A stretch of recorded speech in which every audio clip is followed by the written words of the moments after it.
Hello, everyone. My name is Joe Rook. I'm a principal with ARCO Murray. I help to lead our industrial practice group here in Chicago. As we've all started to adjust to the new world and working with COVID-19, we thought it would be beneficial to share some of our perspectives as a contractor with the broader real estate community. In particular, we'd like to provide some insight to three topics. First, local ordinances and the impact they've had on our ability to stay open and subsequent PPE and safety requirements. Second, schedule and supply chain and the impacts the environment has had on those two things.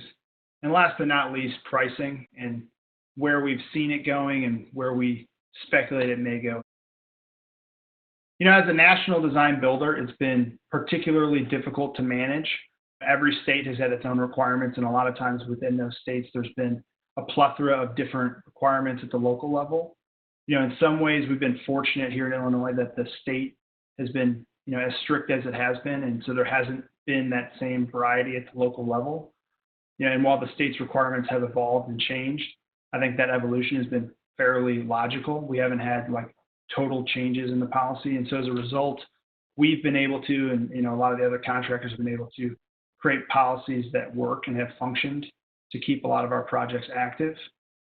We've in general relied a lot more on technology.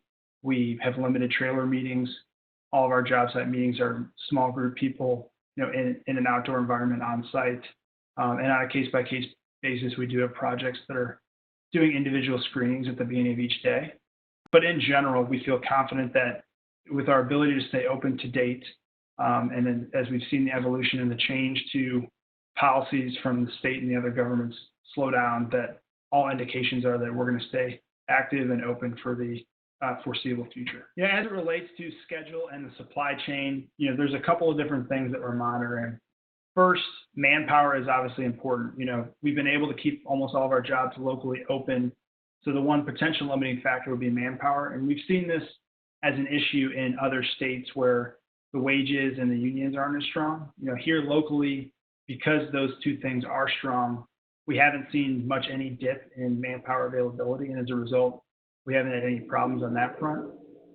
We have been dealing with some municipalities that are shutting down and some implications that may have, specifically budgeting more time to get through plan review and the front-end processes. Those people are working from home, and just like a lot of us, when you work from home, you have a somewhat limited capacity. And then, we work a lot with inspectors on the back end of these projects. And so being really clear and communicative with those folks, offering to do remote inspections, limiting the trips that they have to make. The more that we've talked to and worked with those folks, the more success we've had on them working with us and getting through the end of these projects.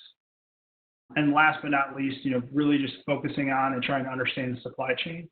When this first came to be, our immediate concern was China and the idea that almost everything that goes into these buildings in some way or another is manufactured in China. And we were pleasantly surprised to find that, be it from the tariffs or a handful of other factors, a lot of at least the assembly and product manufacturing has been brought back to the U.S. So as an example, our joists and deck are predominantly manufactured in Indiana. Our rooftop units are assembled in Ohio. Our light fixtures are predominantly manufactured in Mexico and distributed through Florida. Concrete and rebar are almost all manufactured here domestically. And so the concern went from, what are the implications of China being shut down to what are the potential implications of different states being shut down and what is produced or distributed through that state. And now that we're kind of through the back end of that, we found that 90+% of the states that were or are shut down have had exceptions for distributing, warehousing, or manufacturing. And so we haven't seen any real supply chain issues to date. We do think that there's likely a limitation in the throughput from the supply chain. We know that those folks are dealing with the same PPE requirements that we are, and trying to keep people at social distance and things like that. But we also know that there's a dip in demand, and there's other states and other verticals that are predominantly shut down from construction. And so our only concern would be that, as demand gets turned on, potentially supply doesn't keep up. And so we're proactively ordering materials, ordering product, and getting them to our job sites, even if that means paying to store them on site. to avoid any potential supply chain problems. As it relates to pricing, the first thing we did is kind of just looked historically at how the markets have reacted to recessions. In 2008, pricing essentially flatlined. It didn't necessarily go down, but for about 18 months, it just stagnated. And then after those 18 months, it went back to its 3 to 4% annual growth or increase. So we kind of have that in mind as we're moving forward. We are monitoring and getting pricing on jobs currently.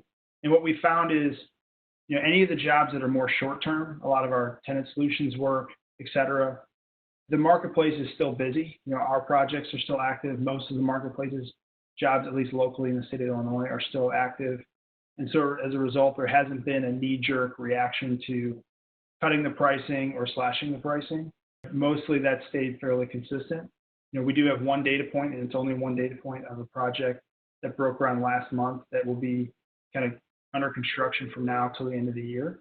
And so as we bought some of the major scopes on that job, and we're willing to commit, rather large subcontracts 6 to 9 months out, we've seen fairly aggressive pricing on that project, and we have been able to generate savings. So our general opinion right now is, if you're willing to go against the grain and commit to work farther out than most everyone else is, there is some opportunity to have positive buyouts as a result.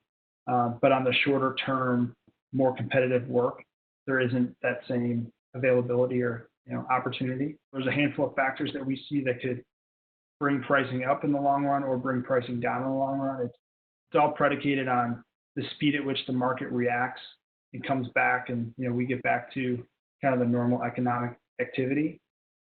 There's situations where if that is really bad, the submarket could change in a way that pricing actually goes up, or obviously the opposite could happen. And so all we can do is kind of read and react, monitor, and move forward accordingly. We hope that was helpful. We're going to continue to monitor the local ordinances, the schedule and supply chain, as well as pricing. If you have any feedback or questions, please let us know. And in the meantime, stay safe and stay healthy.